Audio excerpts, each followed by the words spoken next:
likely heard of gluten. With the growing trend of gluten-free diets, it has a lot of people wondering, what the heck is it? More importantly, should you be eating it? Simply put, gluten is a protein found in wheat seeds, which is ground and used to make flour. According to the Celiac Disease Foundation, gluten is a general name for proteins found in wheat, rye, and barley. Gluten aids in maintaining shape and acts like glue to hold the food together. Gluten also affects the elasticity of dough and is composed of two proteins, gliadin and glutenin. Where gluten is found in wheat products, breads, baked goods, soups, pasta, cereals, sauces, and salad dressings. Gluten is found in the following barley products: malt, food coloring, soups, malt vinegar, and beer. Gluten is found in the following rye products: rye breads, such as pumpernickel, rye beer, and cereals. it's kind of like glue. It makes dough stretchy and gives bread its sponge-like properties. So why is it so bad? Well, it's not. In fact, it's neither detrimental or essential for your health, and there's very little evidence to suggest that cutting it out is the healthier choice for the average person. On the other hand, those with the chronic digestive disorder called celiac disease aren't able to eat gluten at all, and this is where some confusion may have stemmed from. If consumed, a celiac's body sees gluten as an invader and triggers an immune response which ends up damaging the small intestine. Too much of this, and their body begins to suffer major nutritional deficiencies. More recently, scientists have recognized another small proportion of the population that aren't celiac but still have gluten sensitivity. That is, they suffer similar symptoms after eating gluten like cramps, diarrhea, and bloating. In both of these cases, gluten-free food options are essential. But if you don't suffer from either, there isn't much weight to the other health claims of gluten-free diets. It's in no way a toxin as some may suggest, and gluten-free doesn't necessarily mean that food is more natural, healthier, or lower in calories. Conversely, there are some risks of cutting gluten out. While the lack of gluten itself is of no concern, the vitamins and whole grains that it's often combined with are quite important. Without supplementing them, you could be hurting your own health. On top of it all, without gluten to bind your food together, more fat and sugar are often used to make gluten-free foods more enjoyable. At the same time, the popularity and fad of gluten-free diets has created a market for these foods. Where there once was little selection, now there are gluten-free options all over the place, and that's pretty cool for those who actually need it. People are very interested in food nowadays. People who don't even cook watch cooking shows, and everyone has an opinion on what you should and shouldn't be putting into your body. Lately, I don't know if it's just here in LA, but people are very anti-gluten, which bothers me because I'm very pro-pizza, and you can't be pro-pizza and anti-gluten. So now some people can't eat gluten for medical reasons, which that I get. It annoys me, but I get it. But a lot of people here don't eat gluten because like someone in their yoga class told them not to. I keep asking people about this, and I started to wonder how many of these people even know what gluten is. So we decided to find out. Gluten, in case you didn't know, and I didn't know this, is a mixture of two proteins found in wheat and some other natural grains. But here in LA, it's comparable to Satanism. So we sent a camera crew out to a popular exercise spot right up the street from us to ask people who are gluten-free a simple question: what is gluten? What is this thing you will not eat? So we're going to meet a person who doesn't eat gluten, and together we're going to guess if they know what gluten is. Are you ready? What else do you have to do? All right, let's begin. Do you maintain a gluten-free diet? I do indeed. And what is gluten? Okay, does he know what gluten is? No. Oh, everyone says no. Well, as far as for me, how it affects my body, But what is gluten? This is pretty sad because I don't know. We're 0 for 1. But I hate it, and I know. Next. Do you maintain a gluten-free diet? I do. What is gluten? All right, does this shirtless gentleman know it? Yes, okay. Gluten's in bread. It's a flour derivative, wheat, things like that. It's a flour derivative? Right. It's like bread, things like that, pastries. It's in those things? Yeah, it's in those things. But what is it exactly? Gluten is it's like a grain, right? I like when he coughed. It's like, I'm sorry, I have some in my throat. Excuse me. All right, next. Do you maintain a gluten-free diet? Yeah, I try to the best of my ability, yeah. What is gluten? Does she know what gluten is? Oh. It's the wheat in products such as like bread or pastas, rice. Why do you avoid it? It makes you fat. I mean, like I said, I haven't researched it to the fullest. I have a girlfriend from Russia. She actually just got me into it. So she's reading a book about it. Oh, okay. Russians know about gluten and Putin. They know about both of those things. All right, we have one more. Do you maintain a gluten-free diet? I do. I actually don't eat rye, wheat, oat, bran, dairy, nuts, or eggs. Wow. What is gluten? Does he know? Does Jewish John Hamm know what gluten is? It is part, I believe, of the wheat that I really don't know. It's in rye, wheat, oat, and bran. So that's what I say. I gotta go pick my kids up. Leave me alone. Maybe gluten doesn't exist. Gluten-free means a product that does not contain gluten. In 2015, United States consumers have so far spent $4.2 billion, and in Canada, $90 million on gluten-free products.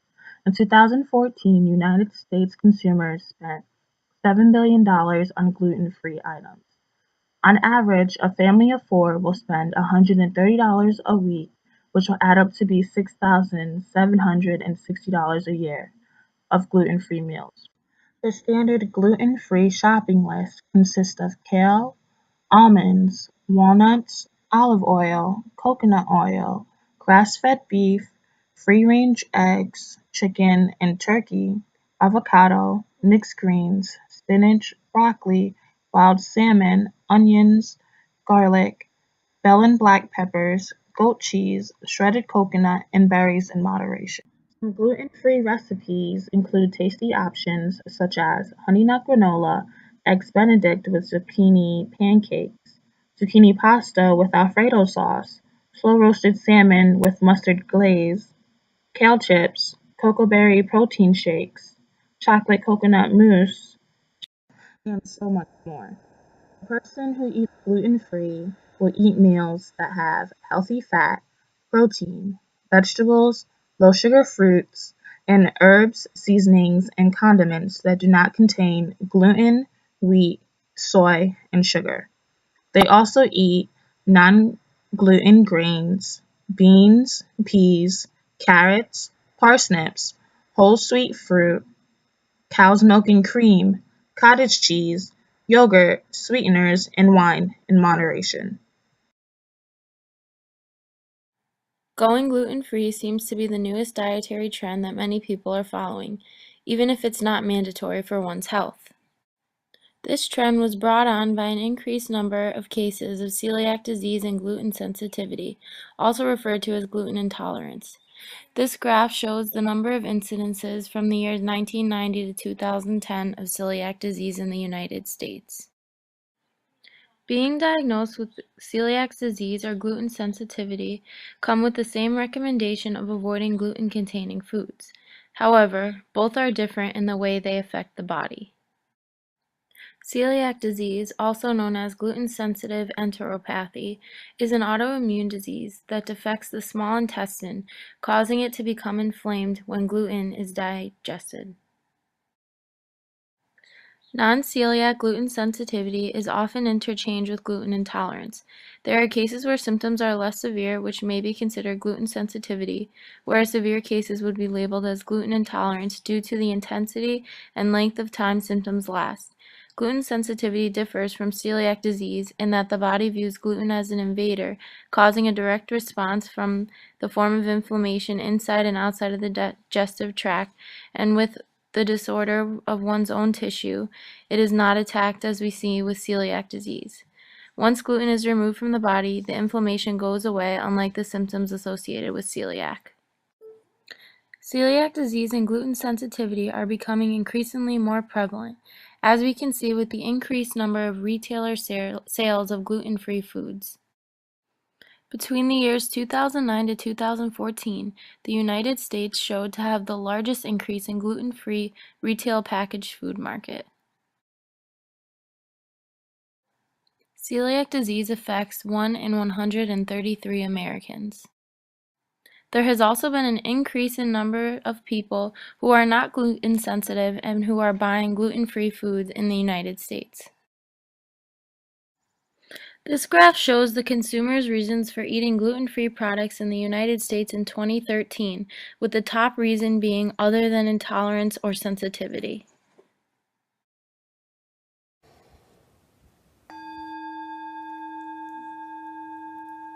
Being gluten intolerant is the hottest eating trend in the New Age community since we found out you don't have to eat animals.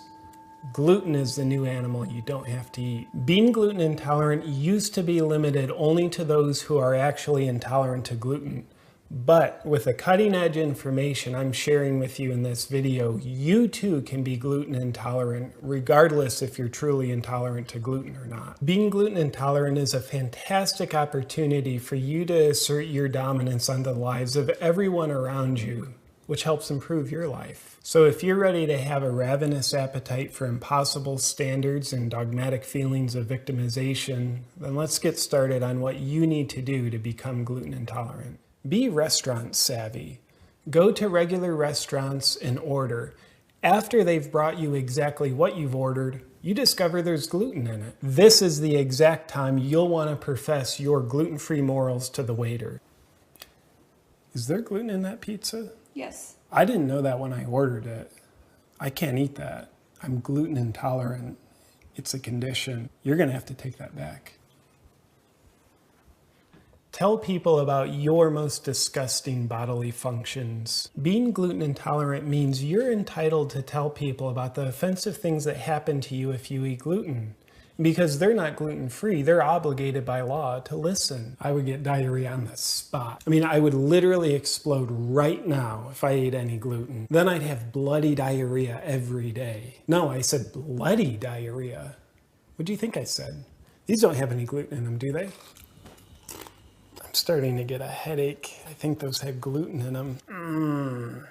Give expert medical advice. Once you take your gluten-free vows, you'll need to have an automatic understanding that every medical condition is caused by gluten. Depression, it's always caused by gluten. Obesity, that's 100% gluten. Every single case of cancer is caused by gluten. I swear gluten's what killed Gandhi. Never let anyone's efforts be good enough for you. If you're at a friend's house and they've gone out of their way and think they've met the Da Vinci Code of your gluten-free demands, they're not trying to be friendly. They're trying to overthrow your reign of control and dominance. You can't let this happen. You'll want to play the trump card of another food intolerance that you've never told them about before. This puts you back in the driver's seat. This is all 100% gluten-free. That's so nice of you. Thank you. It doesn't have any dairy in it, does it?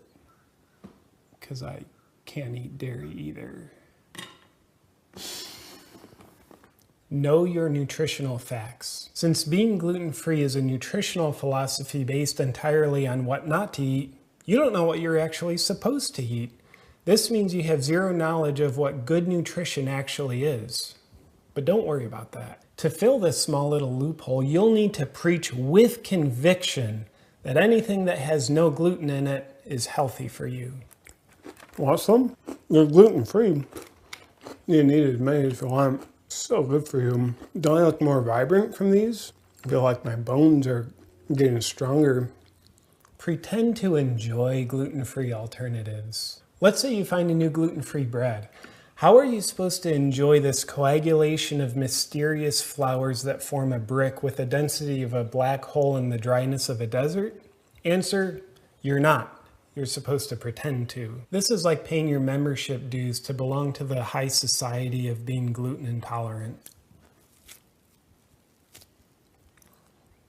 How is it? It's enjoyable. Can I grab a glass of water?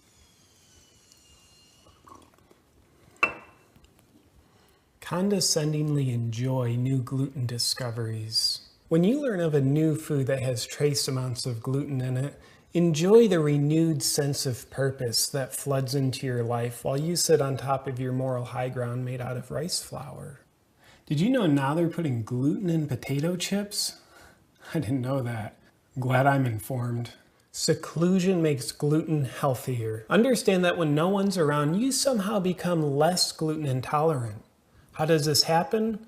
Well, based on medical evidence that's yet to be discovered, there's a direct correlation between how many people are around and how gluten intolerant you are.